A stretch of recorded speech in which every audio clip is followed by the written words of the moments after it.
This time, let's go to Neuro-Psychiatric examination preparation, tips on how to answer behavioral interview questions for job interview.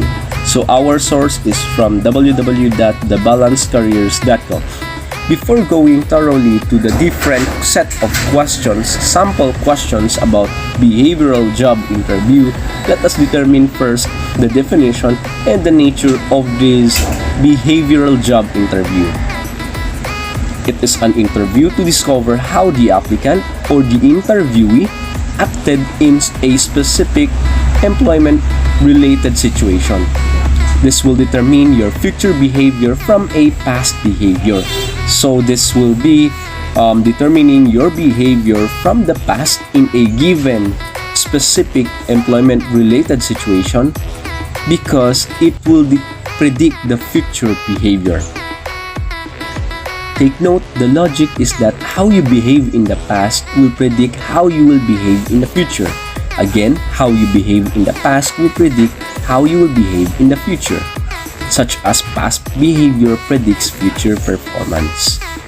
You can also use these tips as part of your Neuro-Psychiatric examination preparation. So again, the very importance of this behavioral job interview is to determine how you behave in the past given a specific employment-related situation because it will predict how you will behave in the future, such as your performance in the future. In this kind of interview, the interviewee is presented with a situation and inquired about what action you have taken to respond to something similar in the past and what the result was. So, in this interview, the interviewee will be given or presented with a situation. What kind of situation? Employment situation. And you will be asked, the interviewee will be asked about what action you have taken to respond. So what are those things that you have done to resolve the situation? And what are the results? What was the result? So that is in behavioral interview questions. This is different from traditional view. In traditional view, the interviewer will ask you a series of questions with straightforward answers, like what are your strengths and weaknesses, what is your edge from the other applicant. This will not use your analytical and logical thinking skills here because you will just only be asked with a straightforward questions. This behavioral interview is considered as a modern style of interviewing. This kind of interview is all about yourself and how you reacted in the past in relation to specific employment-related situations. So as always, master yourself and how have you resolved the situations? What are the actions taken in order to resolve those situations related to your employment previously? This time, let's go to the tips before the interview. First, determine what kind of job that you are applying for. Study the job description and the behavioral characteristics needed in the job. It is very important that you need to determine what are those descriptions that you are applying for. The job description. Example, if you are applying for a teacher, so list all those description, the job description of a teacher. So not just only teaching, but also making recording grades, taking of papers. So those are the job description. And the behavioral characteristics needed in the job. So what are those? Being persistent, being flexible, being adaptable. You can adapt to changes, diba?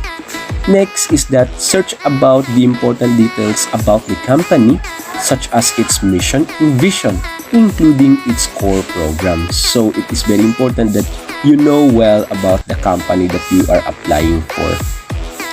Next is to ready to prepare stories that illustrate times when you have successfully solved problems or performed memorably. So at this very moment before the interview, list all those stories, ready to prepare a story or stories, those situations that you have resolved successfully, problems in relation to your job, diba? From your previous employment. So those are the tips before the interview. Determine what kind of job that you're applying for, search about the company company details, and also ready to prepare stories about those successful stories, how you have resolved it. And now, tips during the interview. The interviewer is simply trying to understand how you behave in a given situation. How you respond will determine if there is a fit between your skills and the position the company is seeking to fill.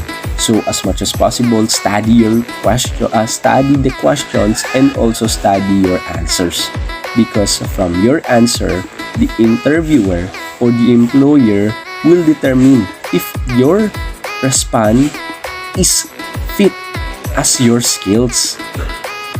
It will fit as your skills to the position that you are applying for.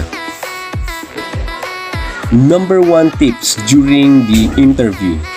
First, use the STAR technique. This is very common. A specific situation, the task that needed to be done, the action you took, the results, what happened. So, in preparing for your stories, so use this STAR.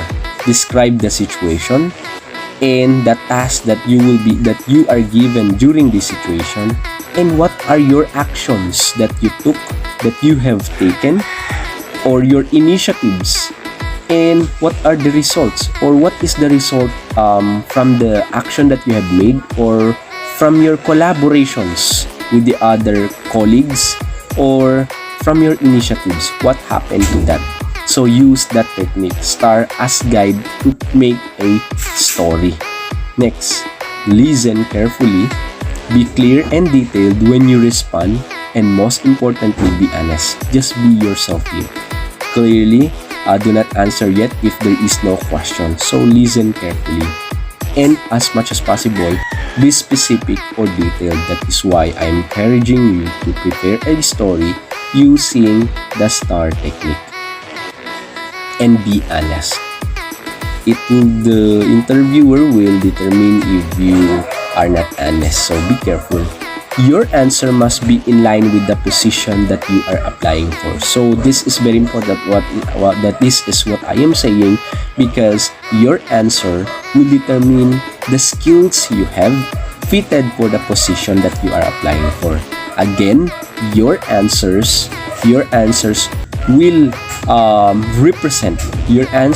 represent your skills fitted to the job that you are applying for. So this is the importance of our behavioral interview questions. So these are the tips during and before the interview. In the next video, I will be showing you the number 1 sample behavioral interview questions, which is, tell me about you work effectively under pressure. So we will talk this on the next video. So again, this is the behavioral interview questions. Just as a additional tip, just only be yourself. Study and master yourself when it comes to a given or specific employment related situation.